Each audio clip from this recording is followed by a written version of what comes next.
새로운 시대에 맞는 새로운 기업의 모습 어떻게 돼야 될까요? 우리의 미래 먹거리를 위한 산업과 기업 구조는 어떻게 만들어내고 또 어떻게 발전시켜야 할까요? 다시 만날 대한민국 60일 프로젝트. 새로운 시대에 걸맞는 새로운 기업 이야기 박영선 전 중소벤처기업부 장관님 모시고 이야기 나눠보겠습니다. 장관님 안녕하세요. 네, 안녕하세요. 장관님 지난번에 한번 모셨을 때 네. 그때 아마 책을 내셨던 걸로 제가 기억이 그렇습니다. 나네요. AI 신들의 전쟁, 반도체 주권 국가. AI 네. 신들의 전쟁은 그때 번역을 하셨던 건가요, 그게? 아닙니다. 그것도 네. 책이었군요. 네, 제가 직접 좀 쓴 헷갈려서. 겁니다. 예. 어쨌든 그때 이제 AI 반도체 이제 얘기를 가지고 저희가 얘기를 많이 나눠봤는데 최근 근황을 좀 궁금해하시는 분들이 꽤 있더라고요. 장관님. 저는 지금 서강대학교 예. 멘토링 센터 생각의 창의 공동 센터장을 맡고 있습니다. 네. 그렇군요. 또 네. 학생들을 또 멘토하고 학생들한테 좋은 메시지를 좀 전달해 주고 그렇습니다. 계시군요. 주로 예. 특강 위주로 저희가 이제 멘토링을 현재 진행하고 있는데요. 예. 첫 특강은 이창용 한국은행 총재가 나오셨고 두 번째는 유진 한국 경제인협회 회장님 예. 그리고 박용만 회장님 그리고 지난번에 문무일 전 검찰총장님 그리고 5월 27일 날은 예. 퓨리오사 AI의 백준호 대표하고요. 삼성전기의 박철민 상무가 예. 나오셔서 반도체의 미래에 대한 특강을 합니다. 꼭 한번 들어보고 싶은 네. 정말 좋은 강의인데 오늘 일단 뭐 강의하듯이 오늘 많은 메시지를 좀 전달해 주시길 바라겠고요. 네. 중소벤처기업부 장관으로서 예. 오랫동안 이제 문재인 정부 때 활동을 하셨는데 지금 한국의 중소기업 현실이 좀 어떤가요? 가장 힘들죠. 가장 힘든가요? 그렇습니다. 기로에 서 있습니다. 그러니까 AI로 판이 바뀌고 있어요. 예. 그리고 한국의 중소기업들이 그동안에 대한민국 경제에 기여한 것은 제조 강국 대한민국의 상징적인 것이거든요. 예. 그런데 이 제조 강국 대한민국을 계속 이어가자니 새로운 신규 투자를 해야 되는데 이 신규 투자의 방향을 어떻게 해야 될지 첫째 정치가 불안하니까 그 방향 설정에도 상당히 어려움이 있고요. 두 번째는 그동안 제조 강국을 이어왔던 1세대 창업자들이 이제 이걸 2세대한테 물려줘야 되는데 예.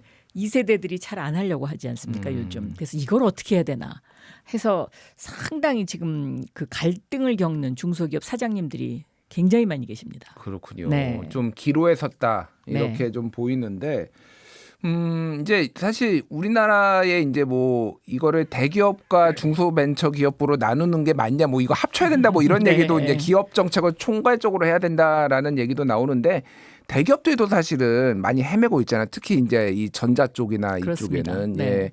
그래서 뭐 삼성전자가 1분기 실적 보니까 뭐 휴대전화는 많이 팔아서 깜짝 뭐 실적이 좋다. 그게 뭐 윤석열 대통령이 없어서 이렇게 여기저기 안 끌려다녀서 뭐 그런 칼럼까지 있더라고요. 제가 네. 뭐 그게 사실인지는 모르겠으나 네. 어쨌든 그런데 전체적으로 조금 미래에 대한 좀 불투명함이 커진 것 같아요. 뭐 그렇습니다. 대기업들도. 그러니까 삼성전자 같은 경우에는 메모리 반도체 강국을 이끌어왔던 대표적인 기업이지 않습니까? 예. 더군다나 글로벌에서. 그런데 이제 1등 기업의 딜레마에 빠진 거고요. 예. 그리고 다가올 AI 시대에 대한 대비에 늦었죠. 우왕좌왕하면서. 그리고 전체적인 우리나라 대기업들의 모습이 이 AI 시대에 대비에 너무 늦었습니다. 그래서 이것이 이제 앞으로 대한민국 경제와 대한민국의 미래에 사실은 지금 그 먹구름이 몰려오고 있는 그런 상황입니다. 예. 그러니까 중소기업은 더 힘들죠. 대기업들이 헤매니까요. 이런 상황이라서 60일 프로젝트, 저는 다시 만날 대한민국 60일 프로젝트 이 기획이 아주 잘 된 거라고 생각하는데요. 그런가요? 네. 예, 감사합니다. 예. 이 새 정부가 어떻게 하느냐에 따라서 어떻게 보면 대한민국 미래도 기로에 서 있습니다. 지난 3년간 윤석열 정부가 사실 3년이라는 시간을 까먹은 거잖아요. 예. 그러니까 그 아까운 그 절체절명의 시간. 그러니까 예를 들면 AI라는 것이 지구 138억 년의 역사 가운데 3대 사건을 꼽아라. 예. 그러면 첫째 우주의 탄생, 두 번째가 생명의 탄생, 예. 그리고 세 번째가 AI 탄생이다. 그 이렇게 정도인가요? 얘기할 정도로 이것은 지금 완전히 판이 바뀌는 세상입니다. 그러니까 제- 100년 예. 전에 예. 마차에서 자동차로 바뀌었잖아요. 그때 마차를 가진 사람들의 심정이 어땠겠습니까? 도저히 자동차를 또 쫓아갈 수가 없다 이렇게 느꼈을 거예요. 예. 지금 AI가 바로 그런 겁니다. 그 당시에는 물리적인 속도를 앞당겼다면 지금은 생각의 속도를 앞당기는 거거든요. AI라는 것이. 그러니까 AI를 적용하는 기업과 그렇지 않은 기업. 지금은 별로 차이가 안 나지만 1년 후, 3년 후 도저히 따라가지를 못하는 거죠. AI를 지금 놓치면. 예. 그런데 사실 윤석열 정부에서 AI 뭐 강국위원회인지 뭐 이런 걸 만들어서 하는 척만 하고 실제로 아무것도 안 했거든요. 예. 그렇기 때문에 다음 정부가 이 AI의 문제를 어떻게 핸들하느냐에 따라서 사실은 대한민국의 기업도 들었다 놨다 할 수 있는 예. 이런 상황이 온 거죠. 그러니까 조금 어떻게 보면은 조금 유치하지만은 좀 근본적인 질문을 조금 여쭤볼게요. 왜냐하면은 이때 여러 뭐 우리 청취자분들이 굉장히 이거에 익숙하시고 많이 하시는 분들도 있지만 좀 잘 모르시는 분들도 있으니까 제가 아주 기초적인 질문. 그러니까 굉장히 지금까지 역대 보면은 많은 유행들이 지나갔잖아요. 그러니까 예를 들면 뭐 가상현실 막 이런 것도 막 그렇죠. 사람들이 막 투자도 해야 되고 막 그런 얘기한다. 뭐 여러 뭐 4차 산업혁명 얘기도 있었고 뭐 옛날로 거슬러 올라가면은 황우석 박사 나왔을 때는 그렇죠. 생명공학이 모든 거를 다 이 미래를 결정한 것처럼 그래서 AI도 이것도 한번 유행이 타고 좀 지나가는 거 아니냐 이렇게 그렇지 보시는 분들도 않습니다. 그런 거 아닌가요? 네. 마차에서 자동차로 변한다. 예. 그렇게 생각하시면 됩니다. 모든 게 다 100년 전에 자동차를 사지 않은 사람들은 도저히 마차가 자동차를 쫓아갈 수 없듯이 예. 지금 AI를 이해하지 못하고 AI의 툴을 사용하지 않으면 도저히 그 경쟁력에서 이길 수가 없습니다.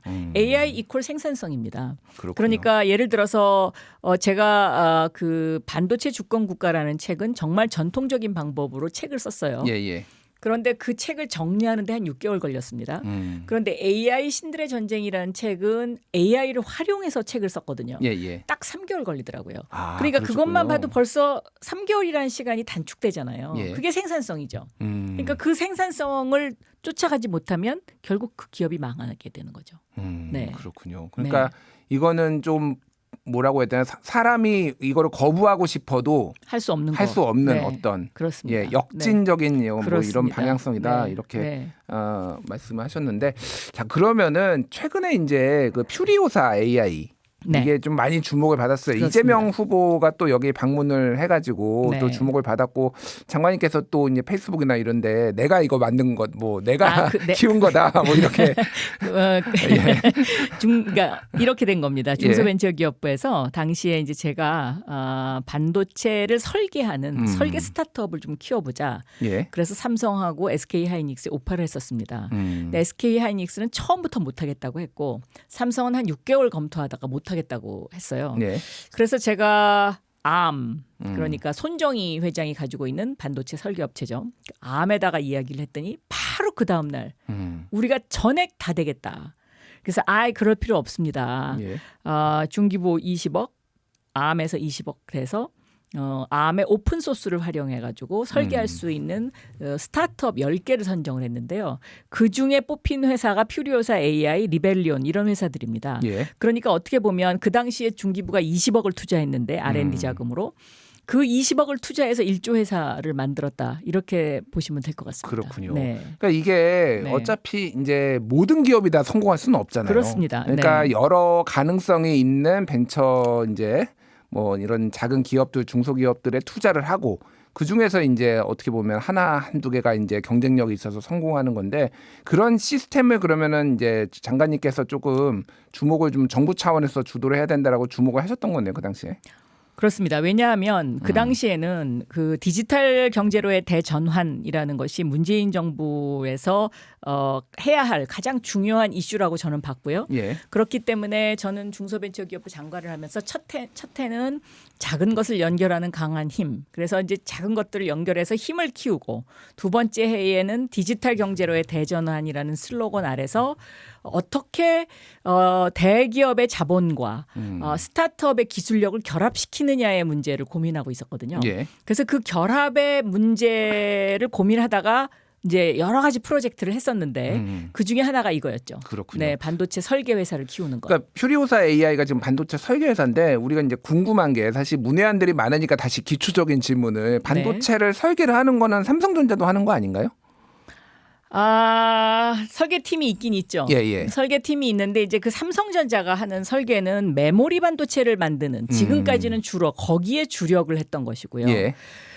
지금 이 퓨리오사 AI가 하고 있는 것은 서버에 들어가는 엔비디아의 GPU를 대신할 수 있는 예. 그 레니게이드라는 거를 이제 새로 만들었죠. 그래서 이제 퓨리오사 AI가 주목을 받는 이유는 이 반도체 특히 AI 반도체의 가장 그 문제가 그 에너지를 많이 쓰는 거지 않습니까? 예. 전기를 많이 쓰는 예, 거. 예. 근데 그 전기 그 엔비디아의 GPU보다는 전기 소모량이 절반 정도밖에 안 들어가고 아는 이제 그것을 설계를 한 겁니다. 지금 예. 이 퓨리오사 AI가 그래서 지금 여기저기서 테스트를 하고 있어요. 우리나라에서는 LG에서도 테스트를 하고 있죠. 예. 테스트를 하고 있는데 그 테스트에 대한 반응은 현재까지로는 굉장히 긍정적인 것으로 그렇게 알고 있는데 제가 아는 것은 퓨리오사 AI가 엔비디아보다 조금 부족한 것이 속도입니다. 예. 그래서 그 속도 문제를 SK 하이닉스하고 협업을 통해서 조금 지금 더 증진시키고 있다. 제가 이제 이렇게 얘기를 듣고 있습니다. 그렇군요. 네, 그런데 그러면은 이 퓨리오사 AI 말고 이제 또 다른 반도체 설계 업체들이 있지 않습니까? 예. 근데 이제 거기는 NPU를 이제 주로 설계를 하는 회사들이 몇 군데가 있고요. 그런데 이제 여기서 주목할 거는 그러면 이 퓨리오사 AI가 왜 그 메타라든지 그런 데서 퓨리오사 AI에 관심을 보였느냐예요. 근데 여기에 150명의 그 설계 인력이 있습니다. 이 인력을 데려가고 싶었던 거죠. 네. 그 설계 인력을 예. AI의 반도체를 설계할 수 있는 그 인력이 150명인 저렇게 집중적으로 한 곳에서 어떤 목표를 향해서 하는 그 응집력 예. 이제 그런 것들이 굉장히 중요하다고 본 거. 그러니까 네. 이 이제 저도 잘 모르지만은 제가 이해한 대로 조금 이 생태계를 좀 말씀을 드리면은 이제 뭐 오픈 AI라든지 이렇게 이제 머신러닝을 통해 가지고 이거를 학습시키는 데들이 있고 그렇습니다. 또 이거를 하려면은 이제 GPU 같은 뭐 그게 필요한 거죠. 네. 엔비디아가 만들어낸 GPU. 근데 그런 것들을 또 잘 설계하는 이런 설계 회사도 좀 필요한 그럼요. 거고 네. 이렇게 여러 생태계가 지금 있는 거잖아요. 그렇죠. 그러니까 단계적으로 있습니다. 그러니까 우리나라 제가 이제 예전에 이제 이재명 후보가 뭐 K 엔비디아를 만들겠다 뭐 이런 얘기를 해서 그거 가지고 뭐 굉장히 논란이 뭐 국부펀드 막 뭐 들어가냐 안 들어가냐 논란도 있었는데 사실은 이제 단계라는 게 여러 개가 이제 HBM 고대역폭 메모리를 뭐 이제 생산하는 SK 같은 데도 있는 거고 이거를 설계하는 이런 뭐 퓨리오사 AI도 있는 거고 그거를 실제 머신러닝을 돌려가지고 중국처럼 딥시크라든지 이렇게 오픈 AI도 있는 거고 최적화하는. 네. 그럼 우리는 지금 어떤 데 좀 더 집중을 해야 되고 어떻게 이 생태계를 좀 마련을 해야 되는 걸까요? 사실 뭐 각 대선 후보들이 반도체 뭐 AI 3대 강국을 다 내세웠더라고요. 예. AI 3대 강국 좋죠. 그런데 제가 보는 시각에서는 많이 늦었습니다. 많이 늦었네요. 네, 많이 늦었는데 그래도 아직 우리한테 희망은 있습니다. 왜냐하면 한국만큼 이 제조 강국이 없기 때문에 예. 한국이 그 제조 강국의 그 메리트를 크게 살린다면 저는 가능성이 있다고 봐요. 예를 들면 AI에서 크게 중요한 분야가 3대 분야입니다. 예를 들어서 첫째 데이터가 제일 중요하고요. 예. 이 데이터를 어떻게 모으고 어떻게 학습시키느냐의 그 러닝하는 그 기술을 갖고 있는 그 엔지니어가 굉장히 중요하고요. 예. 두 번째는 전기입니다. 전기를 어떻게 될 거냐. 그다음에 세 번째는 컴퓨팅 파워인데요. 예. 지금 한국은 이 컴퓨팅 파워에서 크게 밀리고 있습니다. 컴퓨팅 파워요? 네. 그 한국이 밀리나요? 밀리고 있습니다. 그러니까 이제 오. 슈퍼컴이 한국에 없는 거죠. 이게 예, 예. 이제 일본보다도 뒤처져 있는 거고요. 전기 문제도 지금 해결을 못 하고 있죠. 완벽하게. 현재까지는 문제가 없는데 예. 앞으로가 문제입니다. 그래서 새 정부에 들어와서는 이 세 부분을 나누어서 들여다봐야 됩니다. 이거를 하나의 통으로 해서 예를 들어서 이재명 후보가 K 엔비디아 얘기를 해서 비판을 받았던 거는 예. 이 K 엔비디아라는 것이 그 말은 좋지만 실질적으로 뭘 어떻게 하겠다는 세부 계획이 디테일이 그때 좀 약했고요. 예. 그리고 이 K 엔비디아를 가져가기 위해서 정부가 해야 될 일과 민간이 해야 될 일을 구분해야 됩니다. 예. 그런데 이제 이거를 마치 하나로 통을 틀어서 국부 펀드로 해갖고 정부 주도로 가겠다는 인상을 줬기 때문에 비판을 받은 겁니다. 예. 저는 지금 새로운 정부가 해야 될 AI 정책에 있어서 가장 중요한 것은 인프라를 깔아주는 겁니다. 인프라를 깔아준다. 네, 그러니까 예를 들어서 김대중 대통령 시절에 인터넷 시대가 오지 않았습니까? 예. 김대중 대통령이 가장 잘하신 일이 뭐냐면 브로드밴드. 그러니까 전국적으로 인터넷망을 대한민국에 깔은 거죠. 초고속 인터넷망을 그렇습니다. 전국적으로. 네, 그러니까 예. 이 초고속 인터넷망을 전국적으로 깔아서 인구 5천만 명 이상의 나라 가운데 초고속 인터넷망이 전국적으로 깔린 나라가 아마 대한민국이 유일할 겁니다. 그건 아마 아직도 그럴 건데요. 예. 그렇기 때문에 지난 20년 동안 대한민국이 그걸로 먹고 사는 거거든요. 그때를 기반으로 해가지고 그때 나왔던 기업들이 뭐 네이버도 네이버, 있고 지금 카카오 네, 그거죠. 굉장히 많은 기업들이 네. 지금 네, 활약하고 있잖아요. 활약하고 있고. 예. 그래서 그 인프라를 기반으로 해서 민간 기업들이 놀게 해주는 플레이그라운드, 플랫폼을 만들어주는 게 정부가 할 일입니다. 예. 그러면 지금 AI 시대에 무슨 인프라를 깔아줘야 되냐. 바로 제가 조금 전에 말씀드렸던 컴퓨팅 파워, 슈퍼컴 만들어야 되고요. 예. 두 번째 전기를 어떻게 할 거냐. 이걸 해줘야 되고요. 그다음에 데이터는 종류가 여러 가지가 있지 않습니까? 공공 데이터가 있고 개인 데이터가 있고 뭐 여러 가지 종류가 있는데 이 정부가 컨트롤할 수 있는 이 공공 데이터를 어떻게 정리하고 어떻게 오픈할 거냐.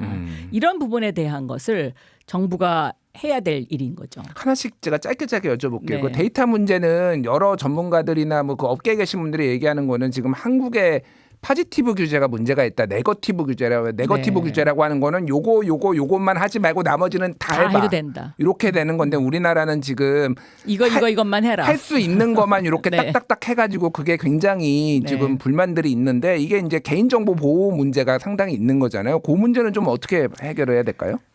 저는 이거 국회에서 그동안에 이제 개인정보 에 관한 것을 너무 철저하게 법을 통과시킨 경향이 좀 있죠. 그래서 저는 이것도 지금 그 파지티브 규제와 네거티브 규제 쪽으로 방향을 좀 틀어야 된다고 보고 있어요. 왜냐하면 예를 들어서 미국, 유럽, 중국을 비교해 봤을 때 가장 규제가 센 때가 유럽이고요. 그다음이 미국이고 그다음이 중국입니다. 그러니까 예. 중국이 그래서 AI에서 앞서가는 것이거든요. 모든 것을 다 할 수 있습니다. 국가 주도로. 그렇다고 그게 중국이 하는 방향이 옳다. 그건 아닙니다. 예. 그러나 우리가 갖고 있는 이런 어떤 규제 중에서 풀어도 되는 것들이 상당히 많이 있습니다. 특히 이제 예를 들면 그런 개인정보와 관련된 부분에 있어서 의료와 관련된 데이터라든가 이런 것들을 어떻게 그 실명을 밝히지 않은 상태에서 이거를 밸류를 더 높일 수 있는 방법들이 여러 가지가 있지 않을까. 그러니까 식별 분류 가능하고 나머지의 나이라든지 뭐 그런 것들을 그렇습니다. 다 공개하는 방식. 그렇습니다. 예. 그래서 그런 것들을 살펴봐야 되고요. 그리고 이제 그 다음에 또 이제 해야 될 일이 국정원이 가지고 있는 그 클라우드에 대한 규제를 제가 사실은 중소벤처기업부 장관하면서 국무회의에서 이것을 문제 제기를 해가지고 한 절반 정도 풀었습니다. 그 당시에. 예. 그런데 그 이후에 아직 그 규제가 안 풀렸다고 하더라고요. 이거 풀어야 됩니다. 이거를 국가가 계속해서 국정원에서 그런 식으로 규제를 가하다 보면 예. 이게 지금 상당히 심각한 상황으로 갈 수가 있습니다. 예를 들면 지금 SKT 사태 같은 것도요. 예. 물론 이 SK라는 회사가 기업의 이익을 우선했기 때문에 어떤 그 개인의 데이터를 암호화하지 못한 것이 첫 번째 실책이긴 하지만 거기를 조금 더 들여다보면 국정원이 갖고 있는 지침들이 있어요. 예. 그 지침에 맞추다 보면 이거 별 할 게 없거든요. 그러니까는 돈 되는 게 안 되는 거예요. 예. 그러니까 이런 것들에 대해서 좀 더 들여다봐야 됩니다. 알겠습니다. 네. 자, 두 번째 그러면 말씀하신 것 중에 전기 얘기. 이게 네. 생각보다 좀 굉장히 심각한 맞습니다. 문제고 전체적으로 사실은 우리나라의 전력망이라든지 아니면은 전기를 생산하는 구조에 대해서까지 말씀하시는 분들이 많은데 일단은 전기를 이게 뭐 전기 먹는 하마라고 해야 되나요? 이게 어마어마하게 전기를 맞습니다. 많이 먹더라고요.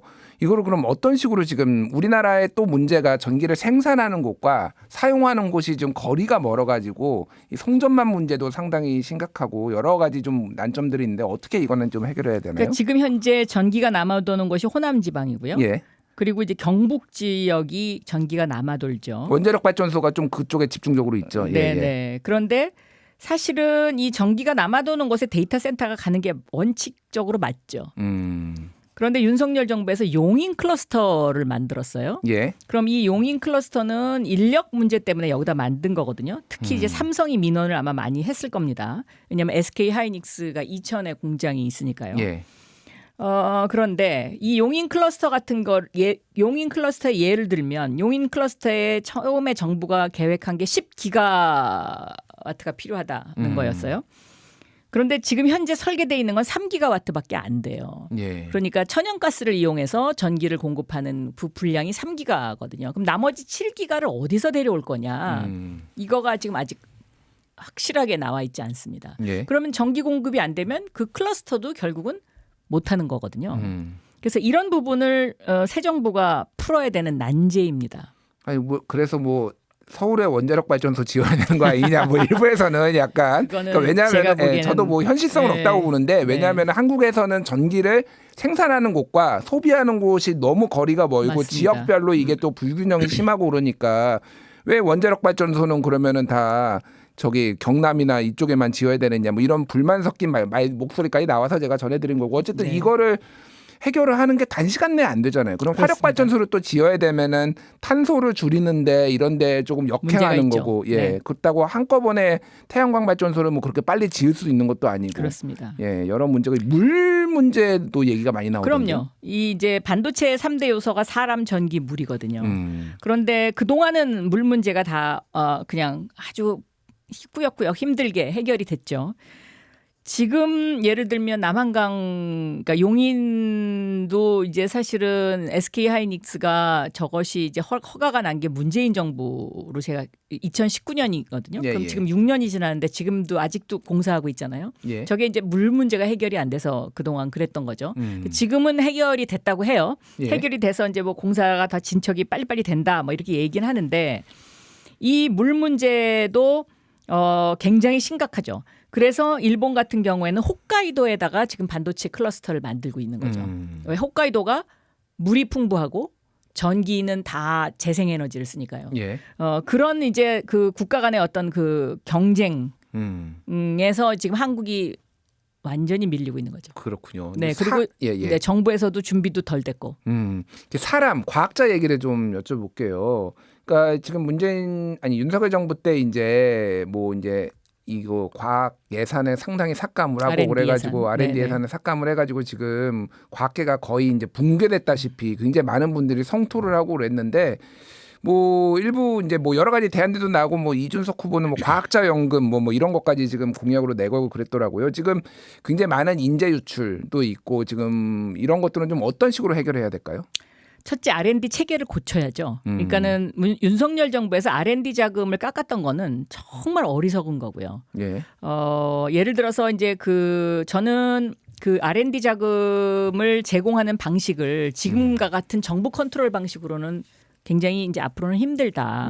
그렇기 때문에 이거를 예를 들어서 적어도 미국의 방식을 벤치마킹해서 그것을 좀 더 도입할 필요가 있다고 보는데요. 이제 미국이 3단계로 돼 있습니다. R&D 자금이. 그러니까 예를 들면 1, 2억을 받아가는 그 3단계에서는 정부에서 거의 컨트롤을 안 합니다. 그러니까 프로젝트 이것만 보고 그냥 돈을 거의 다 주다시피 하는 거고요. 2단계가 되면 이제 10억, 20억 밸류가 되는데 이 10억, 20억 밸류가 될 때부터 정부가 심사를 시작해요. 그러니까 그 3단계를 일단 거쳐야 2단계로 올라갈 수 있거든요. 그럼 과연 이 3단계에서 2단계로 올라가는 이 프로젝트에 너희가 얼마만큼의 성과가 있었는지를 여기서부터 보기 시작합니다. 근데 우리나라 정부는 1억, 2억 줘놓고 이거에 대해서 성과 내놓으라 그러거든요. 그러니까 이게 이런 어떤 그 정부가 컨트롤하는 방법을 좀 바꿀 필요가 있지 않나 저는 그렇게 보고 있습니다. 근데 이제 그게 약간 불가피하다라는 뭐 그 관 쪽의 얘기도 좀 들어보면은 아니 뭐 어디 성과가 안 나오면은 뭐 유착해가지고 여기 돈 퍼준 거 아니야? 막 이런 맞아요. 식으로 감사 나오고 국회에서도 지적하고 맞습니다. 그러니까 단기 성과에 좀 집착할 수밖에 없고 그래서 그 과학계에서 이제 장기 프로젝트 10년짜리 이런 거를 뭐 윤석열 정부 때는 1년마다 보고해라 뭐 이런 식으로 돼가지고 뭐 과학계는 난리가 나고 그랬는데 이런 관의 문화도 조금 바꿔야 저는 될 것 그거 같아요. 고칠 수 있습니다. 아, 그래요? 그러니까 이제 예를 예. 들면 제가 중기부 장관 할 때 강소기업 100 프로젝트를 했었거든요. 이제 그때가 소부장 때문에 일본의 소부장 때문에 완전히 이제 그 저희가 긴장 상태에 있었을 때예요. 예. 그래서 강소기업 100을 뽑아서 100개의 기업을 뽑아서 그 당시에 이제 저희가 R&D 자금을 굉장히 풍부하게 줬어요. 그때 어떻게 했냐면요. 그것을 심사하는 전문가 그룹은 항상 있어 왔던 것이고요. 국민심사단을 모집했습니다. 그러니까 고등학교 졸업 이상의 10년 경력을 가진 분들을 모집했는데 제가 지금 기억하기로는 3만 명 정도가 응시했던 것 같아요. 그래서 한 10,000명의 풀을 만들어 놓고 그걸 무작위로 해서 그때마다 100명씩 국민심사단을 만들어서 국민심사단을 뒤에다 배치를 시키니까 전문가 집단이 긴장하던데요. 아 그렇군요. 네. 그리고 일종의 배심원제 같은 그런 그렇죠, 느낌이네요. 그렇죠. 예, 예. 네, 그리고 나중에 제가 그 전문가 집단이 심사한 것과 국민심사단이 심사한 것의 채점표를 보니까 거의 90%가 동일해요. 한 10% 정도 달랐던 것 같아요. 예. 그러니까 그런 방식을 도입하면 저는 그런 그러니까 부작용을- 투명성을 좀 그렇죠. 높이는 방식으로. 그렇죠. 예, 네, 예. 네, 네. 알겠습니다. 네. 아유, 장관님하고 얘기하다 보니까 벌써 시간이 다 됐어요. 그렇군요. 네. 예, 뭐 장관님의 그동안의 경험 그리고 해안들을 우리가 많이 들었는데 마지막으로 어떤 정부가 될지 모르겠지만 차기 정부가 좀 꼭 해야 될 거 이런 것들을 해서 산업을 좀 키워달라 이렇게 좀 말씀해 주시죠. 차기 정부는 무조건 AI에 집중해야 됩니다. 집중해야 되는데 지금처럼 저렇게 이제 어떤 코끼리가 그러니까 어느 한 부분을 이렇게 제가 얘기하려고 그러니까 이게 또 비하 장님이 코끼리 만지듯이 이게 일부러 비하 발언이 될 것 같아서 예. 제가 얘기하다 중단했는데 예. 그렇게 하면 안 되고요. 예. 이게 딱 세 분야로 나눠야 됩니다. 그러니까 전기 문제 어떻게 할 거냐? 3대 그러니까 AI의 3대 요소가 전기, 예. 데이터, 컴퓨팅 파워입니다. 그럼 이 세 분야로 나누고요.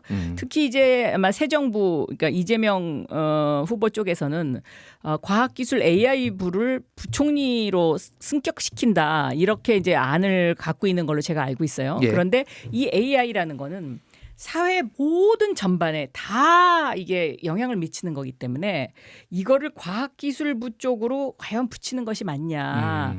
저는 그거 좀 아니지 않냐 이런 생각이 좀 있고요. 예. 그래서 이 AI를 어쨌든 그 전기 어떻게 할 거냐, 컴퓨팅 파워 부분을 어떻게 할 거냐, 그다음에 데이터 부분을 어떻게 할 거냐 이 3대 요소를 나누어서 거기에 디테일을 다는 것 이것이 굉장히 중요하다 이렇게 말씀드릴 수 있겠습니다. 알겠습니다. 오늘 시간이 많이 부족한데 다음에 한번 또 모시고 네. 얘기 들어야 될 것 같습니다. 지금까지 박영선 전 중소벤처기업부 장관님과 함께 이야기 나눠봤습니다. 장관님 감사합니다. 감사합니다.